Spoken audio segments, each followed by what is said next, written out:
Hi, friends. Welcome back to another episode of Theology in the Raw. We have our Exiles in Babylon conference happening next year, April 3rd to 5th in Minneapolis, Minnesota. That's April 3rd to 5th, 2025. All the info is at theologyinraw.com. You want to register sooner than later because we have a pretty aggressive early bird special that expires December 31st. Again, theologyintheraw.com. My guest today is Tim Wildsmith, who is a pastor, writer, and content creator whose goal is to help people find a Bible that's right for them and to be able to apply it to their lives. He creates Bible-related content on YouTube, which has been viewed tens of millions of times, really blew up during COVID, like many YouTube channels did. And Tim just does a fantastic job navigating Bible translations and how to find and evaluate different Bible translations that are good for you. He earned a Master of Divinity from Fuller Theological Seminary and then was a visiting scholar at Oxford University's Wycliffe Hall. And his book on Bible translations that just came out is called Bible Translations for Everyone. And it's a very, very accessible book. Would highly recommend it. During this episode, also, we introduced a new feature on Patreon where silver level supporters can tune in live to to Theology in Raw podcast conversations and can ask questions. So we were testing out this feature, and I thought it went really well. It was really fun to see people interacting with the conversation in real time. So if something like that interests you, you can go to patreon.com/Theology in Raw, get more info there. So please welcome to the show for the first time, the one and only Pastor Tim Wildsmith. All right, hey, Tim, welcome to Theology in Raw. I'm really excited about this conversation. Thanks for having me, Preston. I'm happy to be here. Yeah, man. So tell us a bit of your background. Who are you, and what's your theological education background, and what do you do for a full-time job? Yeah, so I grew up in the Midwest, kind of Omaha, Nebraska kid, bounced around a little bit, but I landed at Belmont University for college, for undergrad. Oh, yeah. I actually got a music business degree at Belmont back in 2005 and started leading worship when I was moved to Nashville, working for a youth ministry in town, and got into worship leading. My youth pastor back in Omaha hired me to be on staff at the church as a worship leader. So I did worship leading and kind of singer-songwriter stuff for about a decade. Found my way back to Nashville for Becca, my wife. We dated in college, and I moved back to Nebraska for 6 years. We reconnected, so I moved back down here and to Nashville, and we got married. And a worship leading gig kind of accidentally turned into a youth pastor job, and I found myself in my mid-30s going, I'm now a full-time youth pastor. I have like 2 religion undergraduate courses under my belt. I need to deepen my well, is the phrase I kept using. So I enrolled at Fuller and got an MDiv at Fuller in 2020, and had a really cool opportunity to go to the UK for a few months after I graduated from Fuller. It was like there was this little window where I was able to get into the country in England during COVID in between lockdowns, and got to do some postgraduate work at Wycliffe Hall at Oxford. Yeah. And then I joined the staff at Belmont University, my undergrad alma mater, as one of the campus ministers about 3.5 years ago. So I've done a little bit of work in the church, and now I'm working on a college campus every day as my day job. And then my wife and I are part-time on staff as worship leaders at a local Baptist church here in Nashville. What's the name of the church? It's called Crevewood Baptist Church. Okay. It's in a neighborhood called Creve Hall, kind of on the south side of Nashville. And so then a few years ago, I started doing YouTube stuff and talking about the Bible on YouTube. I was looking for a project during COVID, so that's kind of how some more stuff started happening for me. But yeah, I did the same thing. I dusted off my YouTube channel and resurrected it during COVID. And man, I spent so much time learning how to try to edit and do YouTube stuff, and it was just a whole world that I spent way too much time and didn't really. I realized all of my stuff was really bad music videos that I made when I was doing music so it was like stuff from like 2006 and 2007 that was on my YouTube channel. I left some of it up there, so if people do a deep dive, they can find it. But it was like I had really bad hair, and I thought I was really cool. And then I got into it. I told my friends the first time I made a video about a Bible, like a Bible review during COVID, that video in like a week got more views than anything I'd ever done as a musician. So it was just the dopamine made me come back. I'm like, oh, maybe there's something here for me, you know? So did you fall into evaluating Bible translations and stuff? Was that something that during that YouTube stint you started doing more and more of that? Yeah. So I was finishing up at Fuller, spring of 2020. My mom says, "Hey, Dad and I want to get you a really nice Bible for your graduation." This was prior to COVID kind of happening in March. And so the way I tell this joke is like, normally when I go to Amazon or I look for something online, I filter the search results by the least expensive. But because my mom and dad were offering, I started looking up Bibles and searching by most expensive. And over the course of a couple months, and then COVID hit. So while everybody else was like learning how to bake bread and watching the Tiger King, I was doing a deep dive on Bibles and discovering the world of all these different publishers. And I knew about translations, but just really the publishing world. And so I ordered a bunch of stuff because I was stuck at home and I was bored.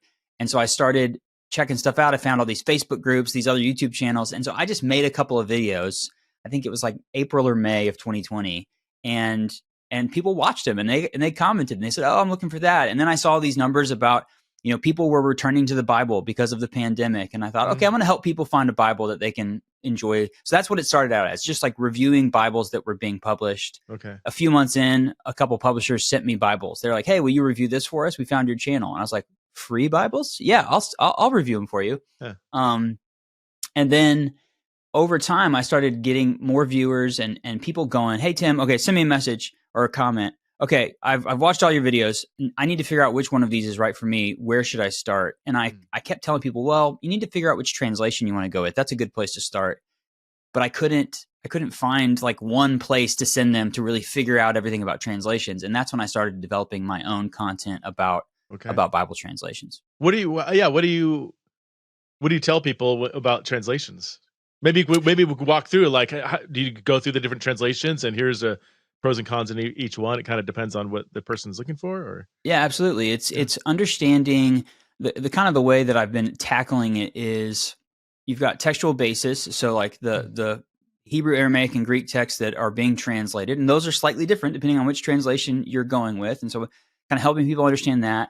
And then really a lot of people see the Bible translation spectrum. So on one side you have word for word, formal equivalence translations. On the other side, you have thought for thought, dynamic equivalence translations. And the goals of the translators and what they set out to do is going to help you understand what you're getting when you read this. And then there's all the little factors, like, good example. A lot of people don't know this, but the New American Standard Bible, whenever the New Testament is quoting the Old Testament, they render that verse in small caps. So it's capital letters, but it's not like big capital letters. It's small caps. And that's just a hint in the text itself. Oh, they're quoting somebody from the Old Testament here. And stuff like that. You may like that or you may not like that. So it's good to know the differences and the similarities between all these translations so that you can make an informed decision about which ones are right for you, is kind of the way I say it. Do you have a favorite translation? I mean, because of all the work I've been doing the last few years, it's hard to do that. I grew up, Midwestern evangelical. I was born in the 80s. So like we used the NIV because everybody used the NIV, it felt like. My mom tells me that she spent some time with the NASB and the NKJV kind of earlier than that. And then when I started college, the same year that the ESV came out. And so over my 4-year span of college and undergrad, I just saw more and more ESV Bibles at church every week. And it literally became kind of the translation of my generation, I think. And so I spent a long time with the ESV. And now because of reviewing Bibles and talking about Bible translations, I'm constantly kind of bouncing back and forth, checking out different ones to see how they render a certain phrase or a certain word, but also just to see how, like, if I read an entire letter from Paul in the CSB, how does that impact somebody who really, I have the NIV and the ESV kind of embedded into my mind. How does reading from another one prompt different ideas? And I bet if you're used to one translation, then you start reading another, I wonder if it reintroduces some freshness into your Bible reading. Because you could, when you become so familiar with something, you could like almost, your mind checks out a little bit. But when something's a little bit more startling or unfamiliar, does that draw us back into that text in a fresh way? I think that's absolutely what happens, because I mean, for me, think like I'm 18, 19 years old. I've really only ever read the NIV. And then I start reading the ESV. I'm going from a dynamic thought for translation of the Bible in the NIV to a word for word, more formal equivalence translation in the ESV. And if you read them side by side, there are certain places where you can tell they're saying the same thing. We've all been in a small group where we're reading scripture aloud and somebody's reading from a different translation. And our Bible has slightly different syntax and things like that, but we can tell that it's the same thing. But every now and then you're like, in that same small group, you're like, that's funny. Your translation said this word, but my translation said this word. And then the group starts having a conversation about how just one word difference can illuminate new things in the text. Let's go through some of the big ones, and I would love to hear your pros and cons. Or like, as people are considering this particular translation, here's some things to think about. Let's just start with the most popular, NIV. Yeah, NIV is I think it's came out in the late 1970s, and since almost day one has been a translation that has really done well around the world for Christians who want a translation that feels like it's being rendered in the way we talk today. The kind of backstory is this guy named Howard Long was a businessman in the Pacific Northwest in the U.S., and he was trying to preach the gospel, share the gospel with his friends and his coworkers, and he was using the King James Bible. And one of his colleagues started laughing at him. He's like, "What are you reading to me? Like this Elizabethan English, you know?" Yeah. And that was like the first seed that kind of eventually led to the development of the NIV. And so it's a translation that is designed. It's one of the first major translations that was designed to be in the kind of more modern day vernacular of how you and I are speaking to one another right now. Still faithful to the original text. It's got a who's who of biblical scholars behind it that were on the translation team. But it's definitely one of the kind of the mainstay in terms of a little bit more modern sounding translation. Now it is a little less literal, right? It's a dynamic equivalent. So sometimes phrases aren't rendered word for word, but more concept for concept. Or how would you describe the difference between a literal versus dynamic equivalent translation? Yeah, so I think of the formal equivalence as the translator's goal is to match the form of the ancient Hebrew, Aramaic, and Greek text as closely as possible, and the word order. There's no truly literal translation in English because if we followed directly, just the syntax would not make sense. You know, there's phrases and words that we don't have in English today that really match one to one. So there's a little bit of translation process in every one of them. But with those formal equivalences, they're sticking to that as closely as possible. Whereas a dynamic equivalence translation is going to say, hey, usually what they say is, if a formal translation, if a word for word translation works, that's what we're going to go with. But in the places where that's a little bit less understandable, less clear, we might tweak the word order or tweak the phrasing. We still want to get we call it thought for thought. We want to get the thought behind the verse right, but we want to render it in a clear form of English. So those are your two. And a lot of people accuse literal translations. Like you hear people talk about the ESV as the Yoda Bible. Well, what they're saying is because Yoda's sentence structure is a little funky. That's because they're sticking close to the Hebrew. And so, yeah, sometimes it sounds a little Yoda-ish when you read it. But you're also, you're staying close to the original text in that sense. Okay. By the way, if I'm looking over here, I have Bible Gateway here with different translations and stuff. So let me give an example here. It just kind of came to my head. And I have 1 Corinthians 16, 13 up in the NIV and the New American Standard. So the NIV says, be on guard, stand firm in the faith, be courageous, and be strong. The NASB, which is a much, much more formal equivalence, people say, I like your distinction between saying something literal isn't quite accurate. But this one's a very wooden, very much trying to get word for word, trying to get the literal sometimes the more formal equivalent of a specific Greek word. So this one says, be on alert, stand firm in the faith, act like men, be strong. Now the Greek word here is, I think if I remember correctly, andrizomai, andros, think men, andrizomai is a verbal form. So the most literal. translation of that Greek word is act like men. But if you think about it, he's speaking to a mixed congregation, men and women. Yeah, Is absolutely. he telling women to cross-dress and transition? Or, like, is this a pro-trans verse? I didn't really, wasn't planning on going there. But, you know what I mean? Like, act Sure. like, if you're a woman receiving that act like men, what does that mean? Well, it's the little bit of research, and maybe if you've done more on this, please feel free. That in that culture, to act like a man was kind of that it meant to be courageous, because that was a masculine virtue, So the NIV says be courageous, the NASB. Yeah. So what I think's happening there is the NASB is looking at the Greek and rendering it pretty literally. Yes. The NIV is going, well, if we render that literally, we're going to have some confusion over what act like a man means, because Paul's writing to more than just the men in the audience of this letter. And so they're saying be courageous, because they're basically saying that Greek word is trying to tell people to be strong, to be courageous. I mean, we're now quoting Joshua, but that's the idea that they're going for. So that's a very slight, you're right, that's a good example. That's a very slight translation difference, where one is definitely more literal to what the text says, and one is more trying to get the idea across of what he was trying to say to the actual audience that was reading it. So what kind of person, or maybe what kind of reading goals, would someone benefit from with the NIV as opposed to the New American Standard, for instance?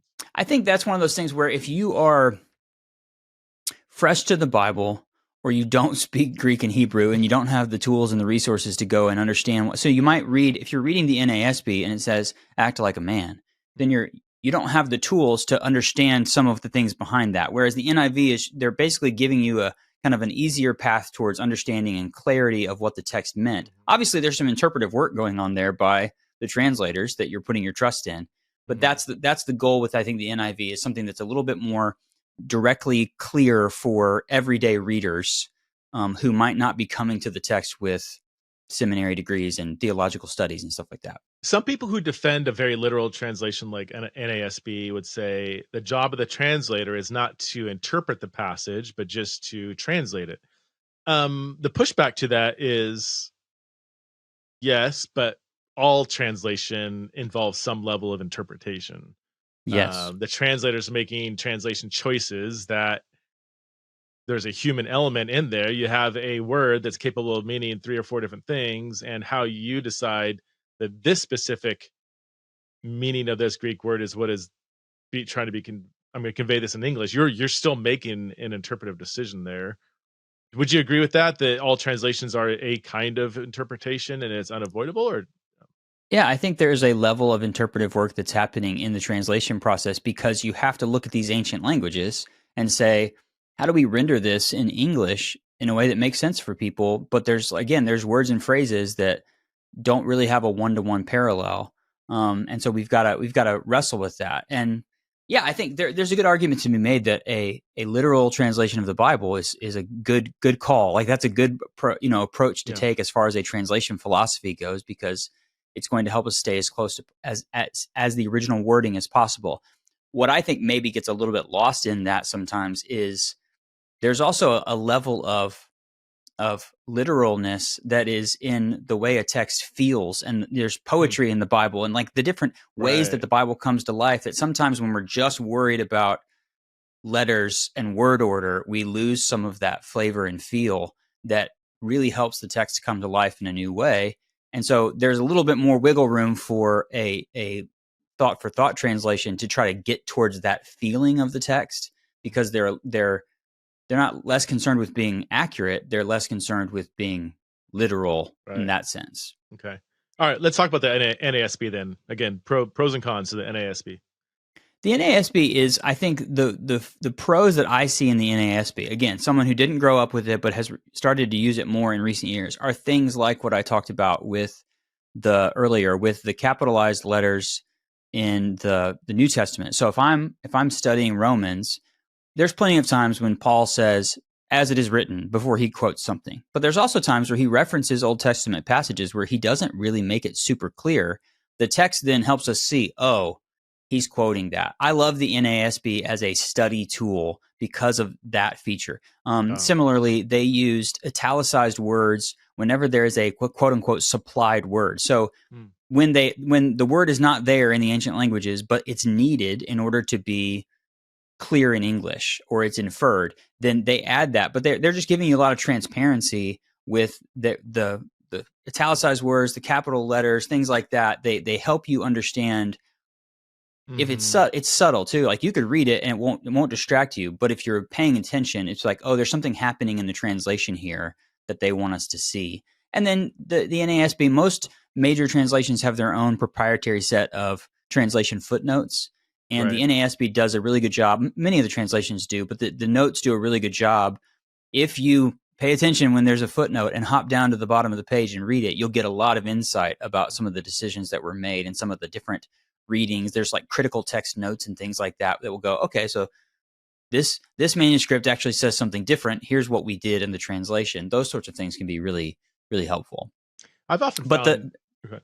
I was going to say, the downside of the NASB, it's you used the word wooden earlier. It's often accused as being the wooden, almost too formal. I think that's probably its greatest strength, but for ease of readability and just sitting down and having if you just want to sit down and do your morning devotions and read some passages from the Bible, it doesn't flow quite as naturally as some of these other translations. Yeah, it definitely is a bit clunkier. I've often said, this is a very general kind of approach too. Like if I want to read the Samson narrative, Judges 13-16 in one sitting, it's a narrative. I want to feel the flow of the story. I'm probably going to go to the NIV or something like that, or even maybe the New Living Translation. We could talk about that in a second.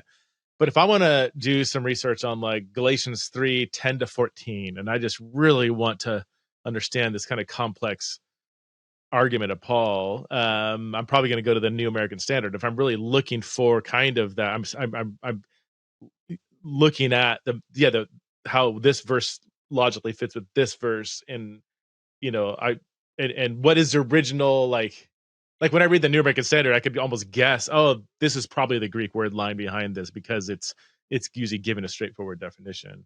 And to your point about the quotation, so even like Galatians 3:10-14. Paul's just quoting tons of scripture here, but only the first verse he says, as it is written, and he quotes Deuteronomy. But then he says, now the one who is justified by the law before God is evident, for the righteous will live by faith. No, it is written, but that's clearly from Habakkuk 2:4.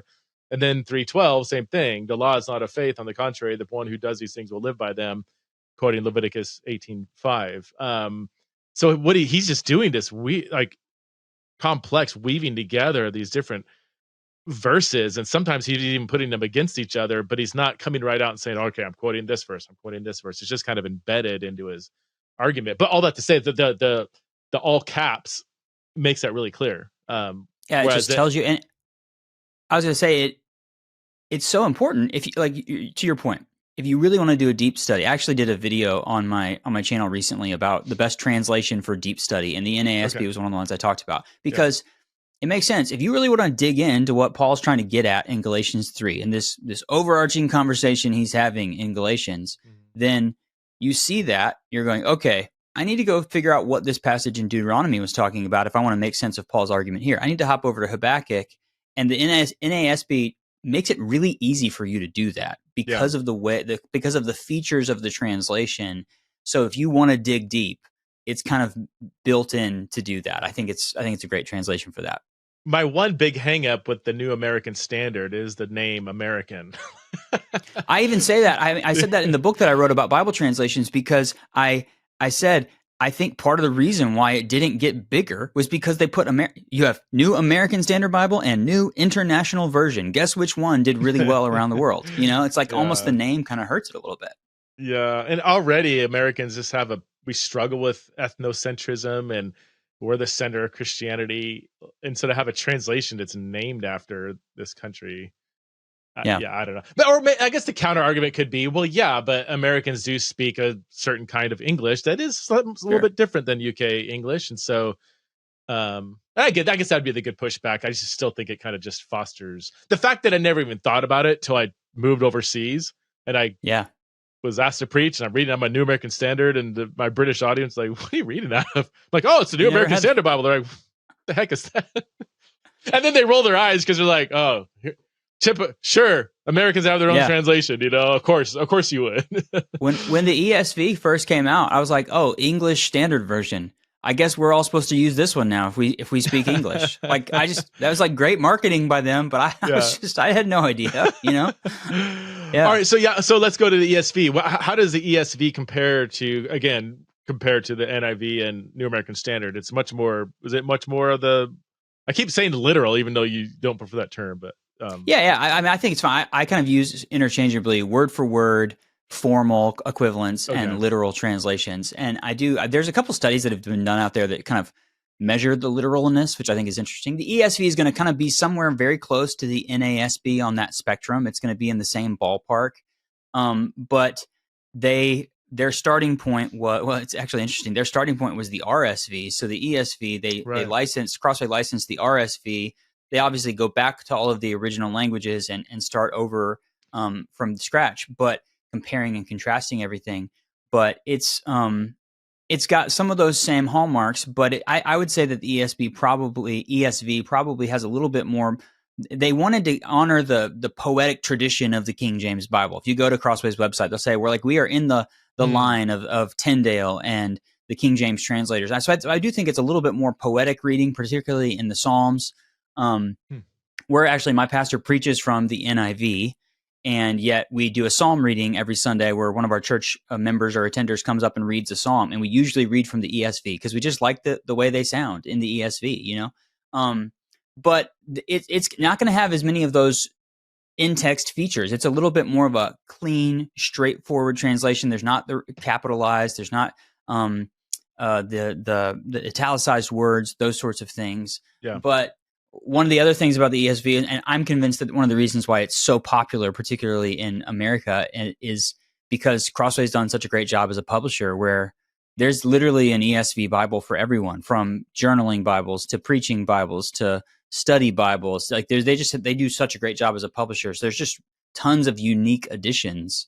And that's part of the conversation I have on my YouTube channel is like, hey, I'm convinced if you find an actual physical copy of the Bible that you enjoy, the layout and the vibe of it, that you'll want to spend more time with it. And Crossway does a good job as a publisher in that sense.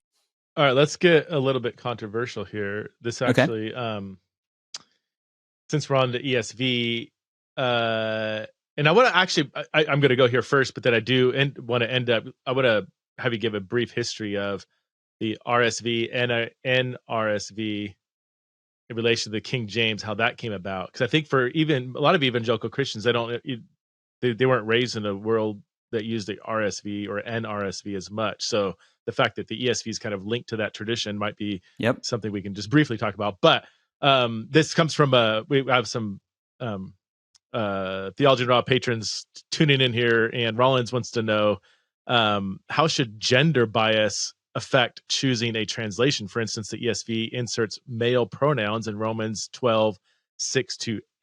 I got the text pulled up here. Oh wait, this is I gotta change translations here. Let's see. New American Standard. Actually, I'm gonna go. Yeah, let's go ESV, Romans 12. All right. Romans 12, 6-8. Having gifts that differ according to the grace given to us, let us use them. If prophecy in proportion to our faith, if service in our serving. The one who exhorts. I'm not seeing male pronouns here. Rollins, are you? I mean, I can answer the question. I think what Rollins is getting at is in his teaching. Oh gosh.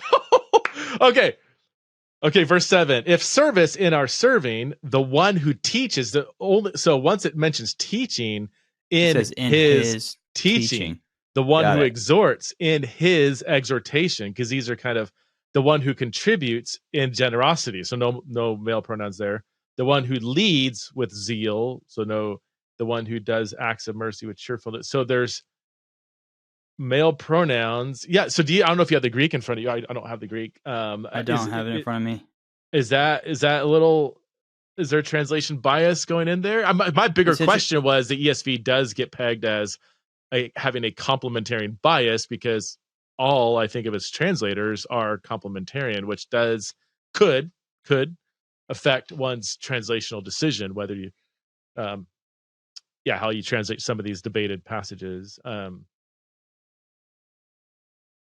going over to. So yeah, I think my guess is that the Greek word has the Greek. Without looking at it, my guess is that the Greek. I'm looking at several other translations that says, "If your gift is service, then serve." And then there's another one here. The NET says, "If it is service, he must serve." Yeah, I got the Greek here. Let's see. Whether service and serving, whether teaching. Yeah, there's no male pronouns here in the Greek. The one who exhorts in the exhortation, the one who teaches in whether teaching in the teaching. It's all the whole structure of 6 through 8 is the same. So there's no reason why there should be, in my quick opinion, looking at the Greek, there's no reason why you'd insert male pronouns unless you think only men should be teachers and exhorters.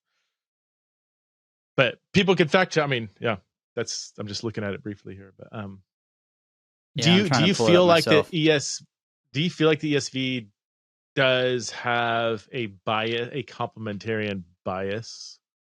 I've gone back and forth on this personally. For one, I get really, really nervous projecting motivation. Yeah. And yes, with some of these, leaving aside Romans 12, because this is actually really interesting. I've never noticed this before. Some of these debated passages, there are legitimate interpretive options that I guess might support or lend credence to a more complementarian position, but it's not that they're just making like these are legitimate interpretive options, like with Junia in Romans 16:7, or Phoebe, whether you call her a deacon or a servant. Like diakonia means servant. It also means deacon means servant. So I just, and maybe there is bias. Maybe people are reading into it. Maybe they are landing on a certain interpretive option because of their complementarianism. I hesitate projecting motivation, but it is interesting, at least in a lot of these kind of debated men-women passages, that you kind of see the ESV landing on a certain view pretty consistently. But those are my thinking out loud opinions. Do you have any thoughts on that? Well, I think that I see it more when I look at like the ESV study Bible, like the study notes. I probably see more of that sense in the notes than I do in the text. That's an interesting one. I'm gonna do a little bit of digging, because I've just while you were talking there, I looked at like 4 or 5 different translations, and it's like the NASB doesn't have the masculine pronoun there. The ESV, the KJV, the NET, they do. And the NET is kind of more of a middle of the road translation. It is, but yeah. I think what a lot of people, the ESV was kind of part of the reason why it gets that reputation is because when it was developed in response to gender inclusive language in the NRSV and the NIV, and subsequently the NLT, and now other translations as well. And so I think when it was noteworthy, it was newsworthy when the ESV was being developed, because they were going this way. So I think from the outset, it probably has this like perception from a lot of people as it's the complementarian translation. I think the vast majority of the ESV doesn't feel to me like it has a whole lot of like heavy-handed, pushing towards that. I think they did a pretty faithful job of translating the text, but there's probably some places where certain, again, like we said earlier, you have to interpret some things a little bit here and there. And is it being tweaked that way? I'm just looking up the page of the ESV translators. I mean, you got so you have 54 scholars divided into 3 areas. One is the translation oversight committee, then translation review scholars, and then advisory council. In glancing at these names, I mean, the ones that I know are complementarian. R. Kent Hughes, very complementarian. Bob Mounts, complementarian. William Mounts, J.I. Packer, he's not, right? No, he's not complementarian. J.I. Packer? not with us anymore. Bruce part of the Church of England, right? What? Bruce Winter is he's actually complementarian. Wayne Grudem, I'm not sure where he stands on that. But then you have the translation review scholars, and here I see some very, very strong complementarians. Some more middle of the road, and then some. Do I have Rich Hess is not? I don't believe he's complementarian. Anyway, it's in glancing at this list, it is overwhelmingly complementarian, but I don't think exclusively, at least people that are involved in some way. But again, I don't want to say, I mean, does that mean if you're egalitarian, you're also going to read in all your bias? People are like, no, they're just interpreting it fairly. I'm like, well, sure. Everybody's going to have a view on certain things. And I don't know. I just, again, want to hesitate saying definitively that they're totally reading their theological pre-commitments into the I think text. it's wise for people to understand, hey, okay, the ESV is a more conservative, evangelical group of translators. And so if there's going to be a theological bias as a group, right? You're going to get theological bias when you read a translation that's translated by one person, right? Mm-hmm. Whereas you get a little bit more, you feel a little safer, I would say, even when you have a team of translators. But if they're all coming from the same theological perspective, it makes sense that there might be some of that shows itself in the translation, or like I said, particularly the study notes. But you can kind of get that on both sides too. You know what I'm saying? So it's interesting. But that's one of the things I tell people: if you are from a certain tradition, there are certain translations that are kind of backed by that tradition, and they're more common in that tradition, and so that helps to understand which ones are which. Wouldn't the best scenario then get a wide diversity of denominational and, healthy theological diversity among a translation team? I mean, that would be something that would probably ensure less bias. It would ensure that there's less bias if you have a wider array of teams. There are translations that do that have a wider range of people from different backgrounds. And then there are others that are a little bit more narrow. Do you ever feel like you're running on empty? I wonder how many hands went up. My hand's up. I feel like that all the time. It could be that your mitochondria is telling you that you need a little help. So mitochondria are your body's tiny but mighty energy factories, and they help power almost everything you do. But here's the catch. As you get older, like me, I'm 48, I'm getting older, your mitochondria can struggle to keep up. This is where Timeline's clinically proven cellular health supplement MitoPure comes in. Just 2 MitoPure soft gels a day gives your mitochondria the tune-up they need to keep you running smoothly no matter your age. MitoPure, which is the first and only precise dose of urolithium A, is clinically proven to support the recycling of damaged mitochondria and renews them with healthy mitochondria. Healthy mitochondrial function is essential for supporting your overall health, including cognitive function, immunity, muscle strength and endurance, and skin vitality. I just currently started my 3rd month of taking MitoPure, and I noticed a difference. I can't wait to finish my 4th month, because after month 4 is when the results are even more noticeable. So right now, Timeline is offering 10% off your first order of MitoPure. Just go to timeline.com/theology. That's timeline.com/theology to take advantage of this special offer. Hey friends, if Theology in Raw has blessed or challenged you in any way, would you consider supporting the show through Patreon at patreon.com/theology in the raw. We are actually revamping our bonus material that Patreon supporters get. So we are going to 2 bonus Q&As per month for all the different paid levels. Silver level gets access to ask questions for the Q&A episode, and also you will get access to Exiles in Babylon archived content, which will be releasing different videos every month. Also, access to bonus research episodes that I'm gonna record from time to time. Access to rough drafts of certain things I'm working on, which is a little scary for me to let people look into that because it's a rough draft. Gold and Gold Plus members get we have monthly Zoom chats and all the other perks that the other tiers get access to as well. So again, if you want to support the show, it really does help us to flourish as a ministry. Again, patreon.com/theology in the raw. I will see you in the community. Okay, can you give us a quick history? Okay, ESV was tell us the quick history of what is the RSV, then NRSV in relation to the KJV, and how does the ESV fit into that? Okay, so you have King James Version, 1611, the predominant Bible. After a couple decades, it became the predominant Bible in the English-speaking world. Was so for over 200 years. In England, they decided we need to update this to an official updated version. That came out in 1885. It's called the Revised Version. During that time... So that was a revision of the King James. It wasn't a different... That's right, the Revised Version. But they used... This is where we get into the textual basis conversation, because they used what is now known as the critical text. Since the development of the King James Version...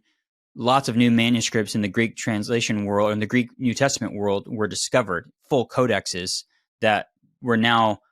So this is why you hear the question about, are there verses missing in your Bible? Well, no, they're using a different textual basis that had a slightly different, some variations in it. But during the time that between KJV and Revised Version, America became a thing. And so they invited American biblical scholars to participate in that process, but they told the Americans, you can't publish your own version of this for 15 years. This kind of foreshadowing the business of Bibles. So 1885 Revised Version, 1901 American Standard Version. That's basically the Revised Version with a few of its own tweaks. The American Standard Version was ASV. a post 15-year... Oh, interesting. Yep. Okay. I didn't know they was still swimming in that same tradition. Okay, yeah. So then the Revised Standard Version, 1952, is an update to the ASV of 1901 that at that point, the copyright, so Thomas Nelson had the copyright. They worked with it was developed, the RSV was developed as an update by what became the National Council of Churches. And so in 1952, you have, and it was big time because it was the first translation to take out all the these and the thous, and it felt really modern. So it's an update of these. It's like one generation removed from the King James Version. It's really modernizing the text. It's also coming in the 1950s, where the debate between modernists and fundamentalists and like, that kind of question in the church in America is starting to skyrocket. So it's like embraced by all of these mainline churches that are kind of under the umbrella of the National Council of Churches, but vehemently rejected by a lot of conservatives and evangelicals. The RSV? The RSV, in part because of things like in Isaiah 7:14, they translate the Hebrew word as young woman instead of virgin. Now, worth noting, in the Gospel of Matthew, where they're quoting that verse is being quoted, they use the word virgin because it's a translation issue. But so a lot of people were saying they were trying to take the virgin birth out of the Bible, those sorts of things. So, but that's a good example there, because the Hebrew word can mean young woman, which in that literally culture, was also it's used in other places in the Old Testament that is referring to a young woman, and has no sexual connotation to it. Whereas there's other places where it seems to be saying that she is a virgin. Right. But there is another Hebrew word that undoubtedly means virgin than the one that's used in Isaiah 7:14. Oh, interesting. Okay. So that happens in the 50s. The RSV becomes really big in the mainline world, and then immediately evangelicals, conservatives start working on their translations. The NASB, the NIV, those are the ones that come out of that. 40 years later, the National Council of Churches says we're going to do an update to the RSV. That becomes the New Revised Standard Version of 1989. And then when you get into the big gender inclusive translation debate of the 90s, so you've got the NRSV is the first translation to fully embrace the idea of gender inclusive translations, where they are kind of the opposite of what we just looked at in the ESV. They're taking Greek words like adelphos and they're rendering them as brothers and sisters because they're saying, well, Paul was speaking to everybody, not just the men. They look at it contextually. The NIV started playing around with that. The NLT did that, and the ESV, they have the you know what the Colorado Springs statement is? No. There was like a gathering of evangelical leaders in Colorado Springs in the mid-90s where they basically released this statement, these guidelines for translations, and they say, we're not going to do the gender inclusive thing. That's not how we're going to do it. And out of that comes this question of, okay, we need a new... They're looking. It was Wayne Grudem and John Piper and those sorts of guys. They're looking at Bible translations, going, okay, the best one we have that doesn't do this gender inclusive thing is the NASB, and a lot of people don't love the NASB. Wayne Grudem asked a bunch of his students, and he found out they were all reading the RSV, the translation that evangelicals had rejected 50 years earlier, 40 years earlier, was now popular at the seminary level, and so Grudem and Piper went to Lane Dennis, the CEO at Crossway, and said, we need to do our own update of the RSV where we don't use gender inclusive language. We keep things at a more literal, kind of male oriented. And so it makes no sense for I think they thought it makes no sense for the National Council of Churches to license their translation and update of it to a bunch of evangelicals, but they did.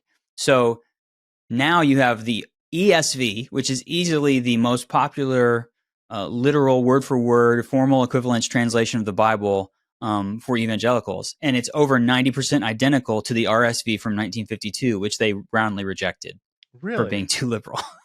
So it's not that different from the RSV. If you compare it, I've seen a couple of things that say that it's like 93 to 95% identical. Wow. Can you expand just briefly on what you mentioned about the gender inclusive language, so that people can understand, like, what are the two camps? Like, what are the two camps kind of saying? Yeah, I think the biggest thing I'd like to make clear is when we talk about gender inclusive Bible translations, we're not talking about the same conversation our society is having about gender identity and and like a lot of people I see comments on YouTube and Facebook where they're confusing gender inclusive Bible translations as, you know, like I have people say, well, does that mean they put theys and thems in there? You know, you'd be surprised how many comments I get like that. Oh, wow. It's basically the camp is we have for a long time, and in many ancient languages, the default is masculine language when referring to groups of people. And in English, it was that way for a long time. We talk about man in a general sense to refer to everybody. Right. But over time, that has become less the norm. And so in 1989, the New Revised Standard Version Translation Committee makes the decision that in these places where masculine language is used to refer to more than just men, we are going to look at the context of each passage, and if it makes sense, we're going to render the translation in a way that is gender neutral or gender inclusive. So in the Philippians 4:1, finally, brothers, Paul's speaking, they translate brothers and sisters because they want it to be clear for their readers. If you're a woman, you're not being spoken to here. This is to everybody. And so in places where it does seem like the writer or the speaker was just speaking to men, they leave it that way. And there's a few other words that's going to happen with. And that was seen as a paradigm shift in the late 80s and early 90s. And it's one of the reasons why I think the NRSV has always been kind of labeled a quote-unquote liberal translation, because they were the first ones to do that, and because it was from the National Council of Churches and a bunch of mainline denominations. You have, the religious right of the 1980s and everything that's happening in our country culturally kind of setting that up. But then a few years later, the NIV released a version called the NIVI, Inclusive Edition. Oh, yeah. They released it in the UK. That was what sparked kind of outrage. Was evangelicals in America were like, time out, is our number one translation, the NIV, about to go the way of gender inclusive language? They subsequently released something in America called the TNIV, Today's New International Version. And then in 2011, they retired the 1984 NIV and the TNIV and came out with what's commonly referred to as the NIV 2011, which is it's a mixture, but it does have gender inclusive language. And now many evangelical translations have adopted this. The NLT, the CSB, the most recent edition of the NASB have all included various levels of gender inclusive language. And they all say the same thing in their prefaces and on their websites. This is about clarity in English. It's not about politics and it's not about social norms. It's about, we want it to be clear who these texts are speaking to.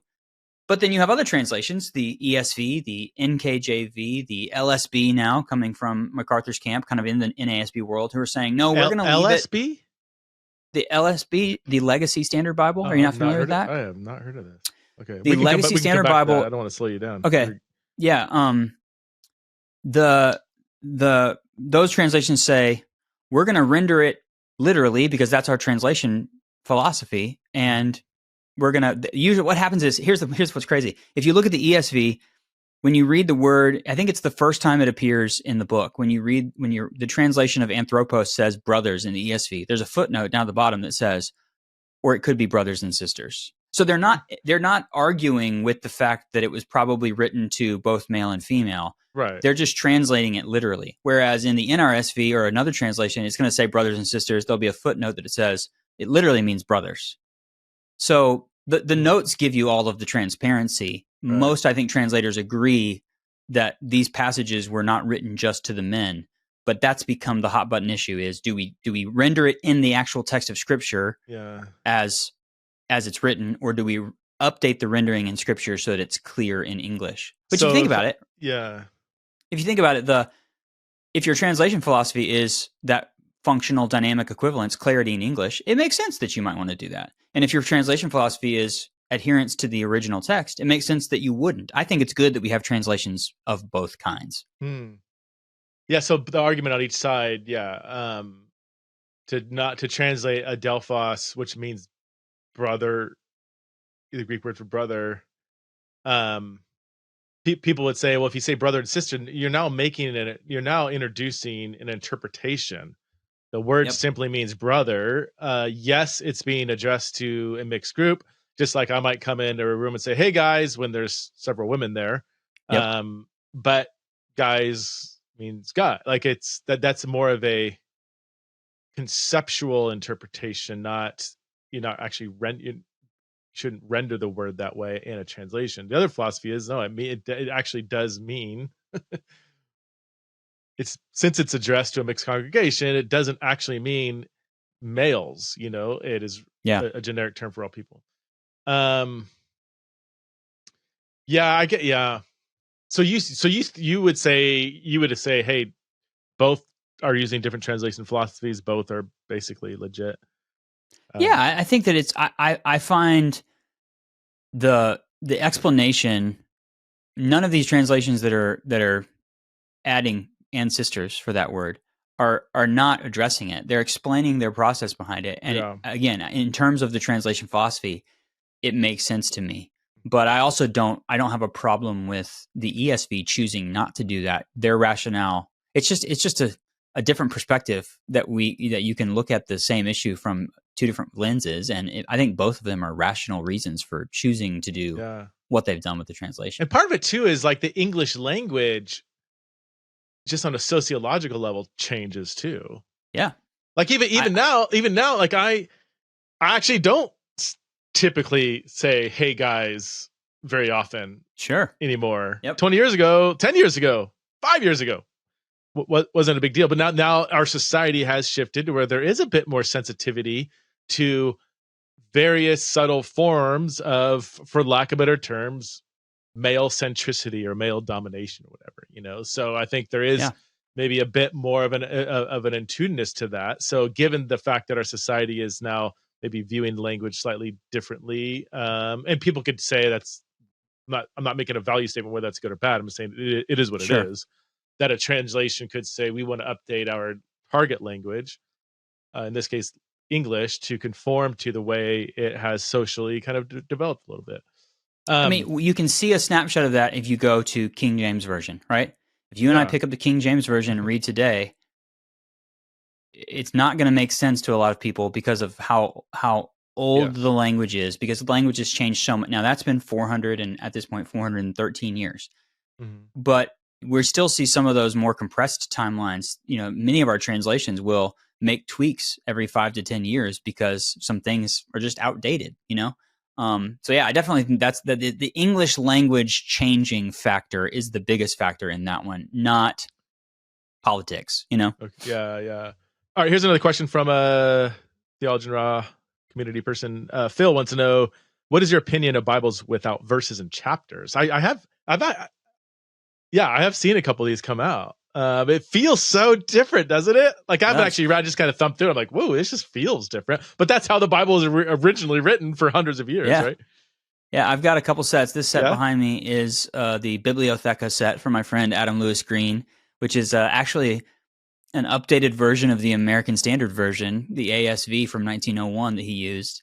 And I have a current CSB Bible. I'm doing some reading in the CSB that is free of verse numbers and chapter numbers. Really? Okay. And I love it. I don't love it obviously for like Bible study or preaching. It's hard to find your place. Turn but to I love page it for 340. right. I love it for I did a couple years ago. I spent a year in the Gospels, and I just did a deep dive into each Gospel. And I started by reading each Gospel straight through in one sitting. And a Bible without verses is pretty good for a practice like that, because you're just immersing yourself. I want it to be single column. I want it to feel more like I'm reading a book. And you're right. Yeah, that's how the Bible was written. Like, the more I study the Bible, the more I go, man, who chose to put the chapter break there? Because he clearly wasn't finished with what he was trying to say, and now there's a new chapter there. It's like sometimes the chapter breaks and the verse breaks don't really make a lot of sense.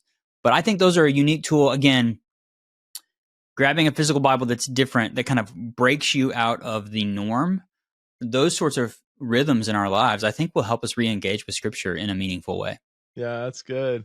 A big one for me is like the division between Romans 12 and Romans 13, where in Romans 12, you have this litany of all these like very peacemaking, love your enemy, don't execute vengeance, leave it to God. And then Romans 13 begins, submit to governing authorities. And you feel like Paul is now doing something totally different. Whereas he's not. Submit to governing authorities is kind of the final command in a litany of Romans 12 commands. Be at peace with everybody. Don't return evil for evil. Love your enemy, or and then submit to government authorities. Like it's part of that Christian posture, and then it kind of expands on, kind of God's role in government, or whatever. But a lot of times people just say Romans 13. I'm like, well, Romans 12 and 13. Let's talk about the whole thing, Exactly. Yeah. Okay. How about let's the CSB, the Christian Standard Bible. Tell us about that translation. That's if I had one Bible on a desert island, that would be probably my pick. It was designed to be something in between functional and formal equivalents, and it really does kind of sit in the middle of the translation spectrum. It's a great read, developed by the Southern Baptists, same time as the ESV was being developed, kind of in the 90s. Lifeway, which is the publishing arm of the Southern Baptist Convention, is looking at they're licensing the NIV for all. Lifeway is producing copious amounts of Bible study material. They're having to pay for the rights to the NIV to put it in there. Meanwhile, there's all these conversations happening about gender inclusive language, so they start having the same conversation, just in a different vacuum, I guess. Yeah. And they pull in a team of folks. Mostly, I think the guys were located at DTS, Dallas Theological Seminary. It was actually Arthur Farstad, the guy who was the head of the NKJV, they brought in initially, and he passed away not long into the process. And so I think it was Ed Bloom, his friend, was the one who kind of took over and finished everything. But it originally came out as the Holman Christian Standard Bible in the early 2000s. That's how I got into it. Yeah, I love that one. Yeah, Holman is the name, the family name of the publishing arm of like the book side of Lifeway, Broadman and Holman. Right. And so it did okay. I think it did pretty better in Southern Baptist circles than anywhere else. But then in 2017, they did an update to it. They made a few significant tweaks, and they rebranded it as just the CSB, the Christian Standard Bible. And over the last 7 years, it's really done much better. And they have a great publishing team that produces really great Bibles, and the translation seems to be gaining traction every year. More and more people are reading the CSB. They get help from things like my friends Amanda and Rachel at She Reads Truth did the She Reads Truth Bible. They've now sold over 1 million copies of that Bible, and it uses the CSB. Oh, she uses the CSB. Okay. Yeah. So, but it's a great translation that it's one of the ones that I had not spent a ton of time with since college. I was actually in a promo video. I went to a Baptist church in college. That's where I led worship. And I was one of the guys there, worked at Lifeway in the like marketing department. And they had me come over to the headquarters and like read passages from the HCSB for a promo video.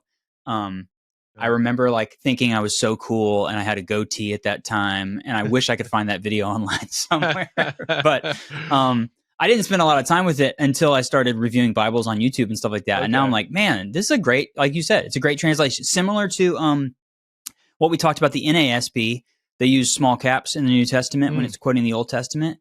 The CSB just gives you a slightly bolded text. So when you're reading the New Testament, you can clearly see this is not bold for emphasis. This is bold because they're quoting the Old Testament. So they do a few different things like that as well.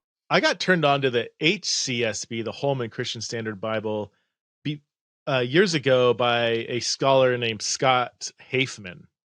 He's not a very well-known scholar. He's one of the most persistent and just a bulldog of an exegete. The guy like will spend months researching one verse until he figures it out. Like he's just incredible.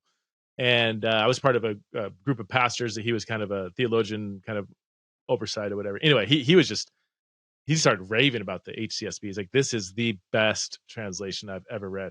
He said he even pointed out things like John 3:16. And again, he's so particular when it comes to translation.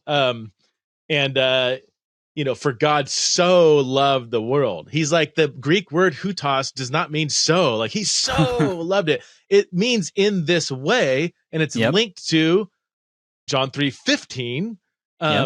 With the holding up the snake in the desert and everything. And in this way, God loved the world. He says that is really important and he's really getting a pass, and he's like, the problem is there is a sentimentality, there is some marketing, there is politics that go into Bible translations. And you get a mess of John 3:16. Come on. So no translation messes with God so loved. Yeah. And he's like, the HCSB said, screw it. Well, they didn't say screw it, but they're like, no, the Greek word doesn't mean that. Even like Christos, they're famous for interpreting Christos as Messiah rather than Christ, which makes it sound like a personal Jesus H. Christ, like people think it's like a first name, last name. Yahweh, they translate the all caps, all Lord, Yahweh. And I think the CSB has actually revisited some of that. And my friends I've got a buddy who works with the CSB. He's convinced me that it's a better move, because I was almost like, I kind of like the old HCSB because there was all these things that just broke the rules for the sake of accuracy. So I do. I mean, I don't. I think there's lots of. I value different translations for different things. One of the if I'm reading Old Testament narrative, my go-to is the NLT, the New Living Translation. Can you tell us about that? Partly because it's so readable. Very. They take the poetry and everything, very readable, but also this translation team is some of my favorite Bible scholars. Like they're so really, they're really good. Yeah, when I was writing my book about Bible translations, I spent some time with Tremper Longman because he's on the translation committee, and he and I had a really cool conversation about all of that stuff. So the NLT is probably out of our major, like most popular translations, it is the most thought for thought, the most dynamic of equivalents. It's kind of on the one side of the translation spectrum, but that doesn't mean that it doesn't adhere to the original text. In some places, I find that the NLT reads almost more literally than some of the more famous literal translations of the Bible. But the backstory is really cool. It's this guy named Ken Taylor did a paraphrase of the Bible for his kids. That's the Living Bible, right? The Living Bible. Yep. This is back in the 60s and 70s. Billy Graham got a hold of it and was like, I love this. I want to give this as a free. So Billy Graham kind of put it on the map, and it sold tens of millions. I actually have a copy back here. I have my grandmother's copy of it from the 70s that she just wrote all over and all in. Like that was her Bible. And And then when the NIV came out in the late 70s, early 80s, I think the Living Bible kind of, it was really of its own kind. It was definitely a paraphrase. They called it a paraphrase, but the NIV was like, oh, this is a legit translation that's more functional equivalence. And so they brought in this team of scholars and said, we want to develop a new translation that does that. And so we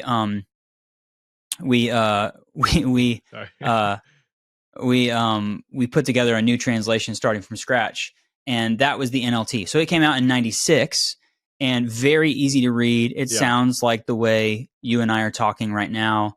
When I was in youth ministry for 6 years, that was kind of my go-to, teaching high school and middle school students, because it was just a Bible that I think they could really connect with. Yeah. But even for me now in my 40s, I'm like, man, I really love to open the NLT and just to sit down and read, because I think it really flows really nicely. And even though it is very much a dynamic equivalence, there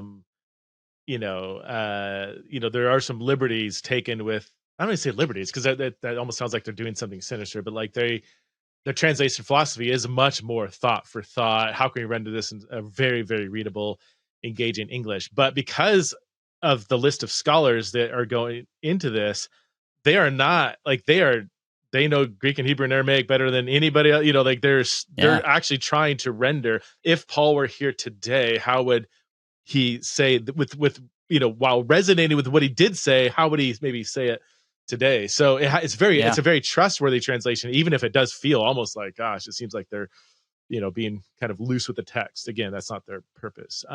Okay, another question here from both Michael and Stephen want to know, has your understanding of varying translations changed or affected any of your beliefs? And if so, which ones?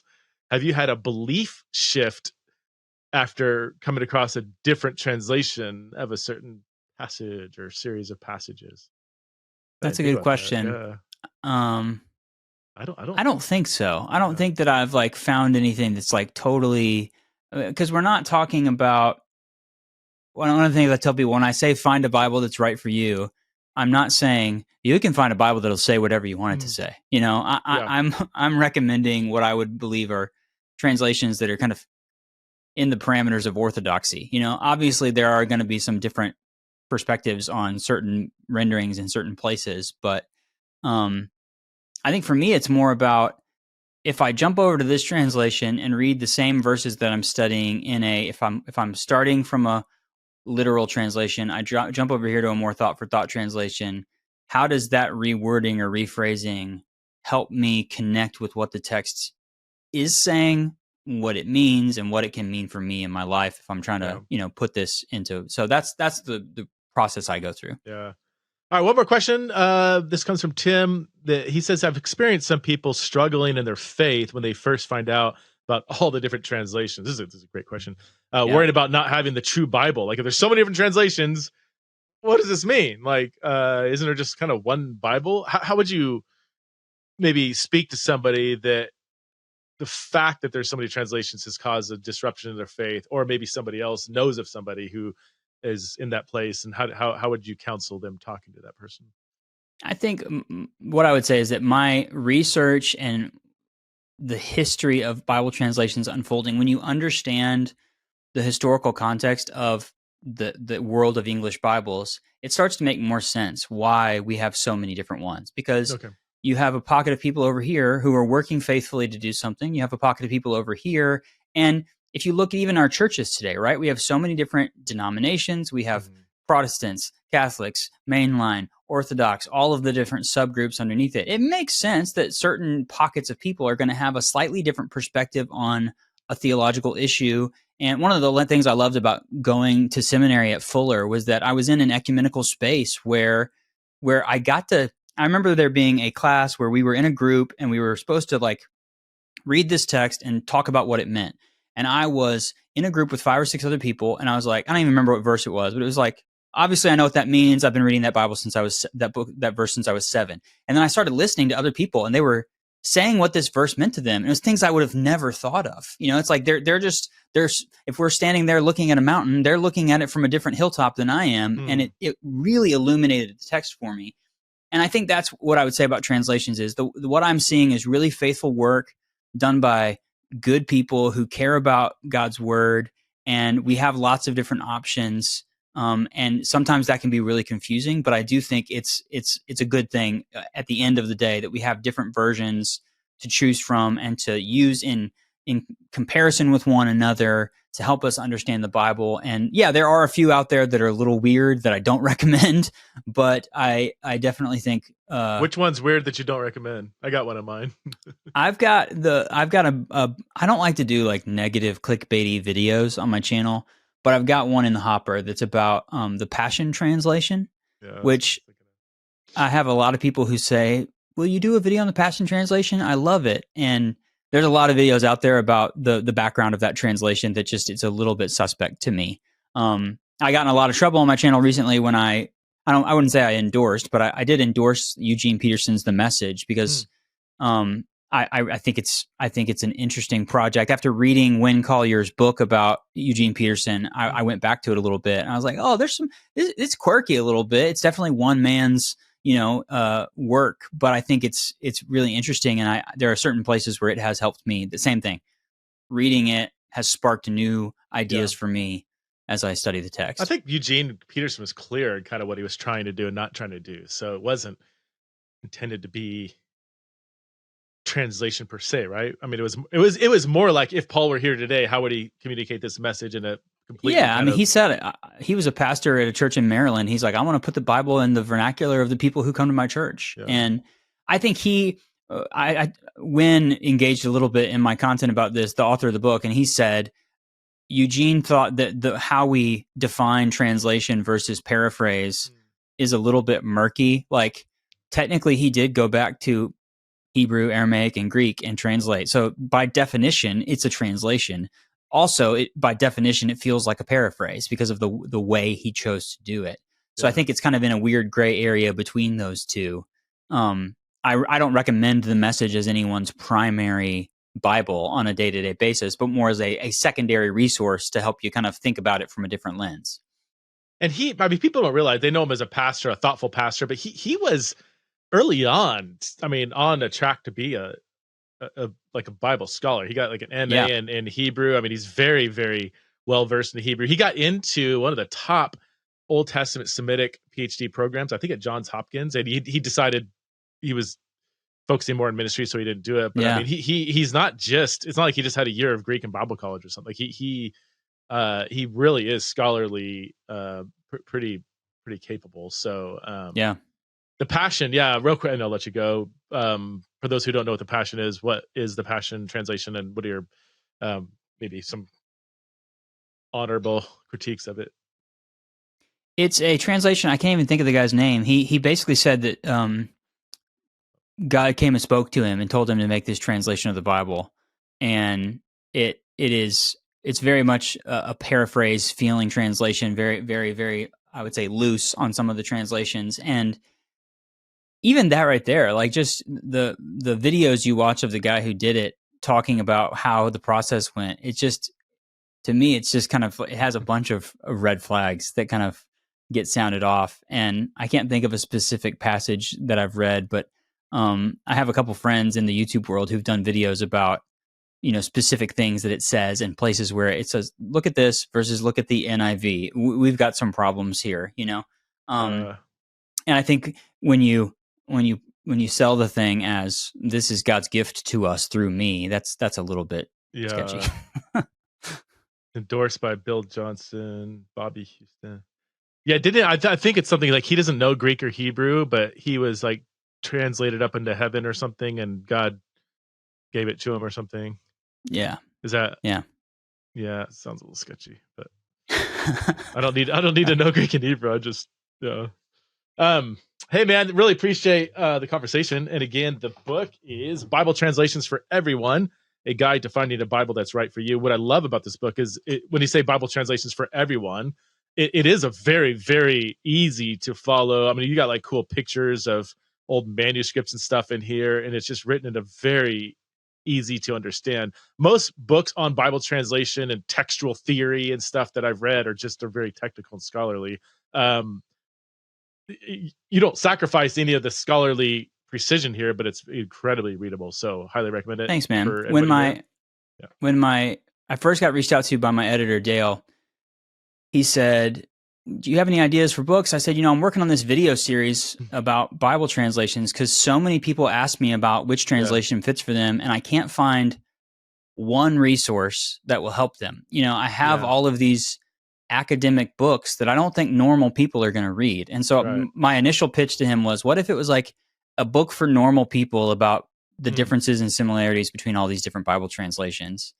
And he's like, that has to exist already, right? I was like, I can't find a really good version of that. He's like, then you should write it. I was like, okay, I'll take a stab at it. Yeah, I was shocked too. I was like, wait, hasn't it been done before? Then I thought, like, no, there's Bruce Metzger, there's other, these scholarly types that are, again, very scholarly and thorough, but and it's short, 150 pages. Like you could probably read it in a couple of days pretty easily. So or you can grab the audiobook. I read it and it took me 3 hours. It's not long at all. So wow, 3 hours. Yeah, it's a short one. It's not. I didn't want to. Nice. Yeah. I had a bunch of stuff that I wrote that I was like, let's just trim this out. Let's keep it short and simple. That's smart. And cool. All right, man. Hey, thanks for being on the show. Really appreciate it. Thanks, Preston. This was a lot of fun.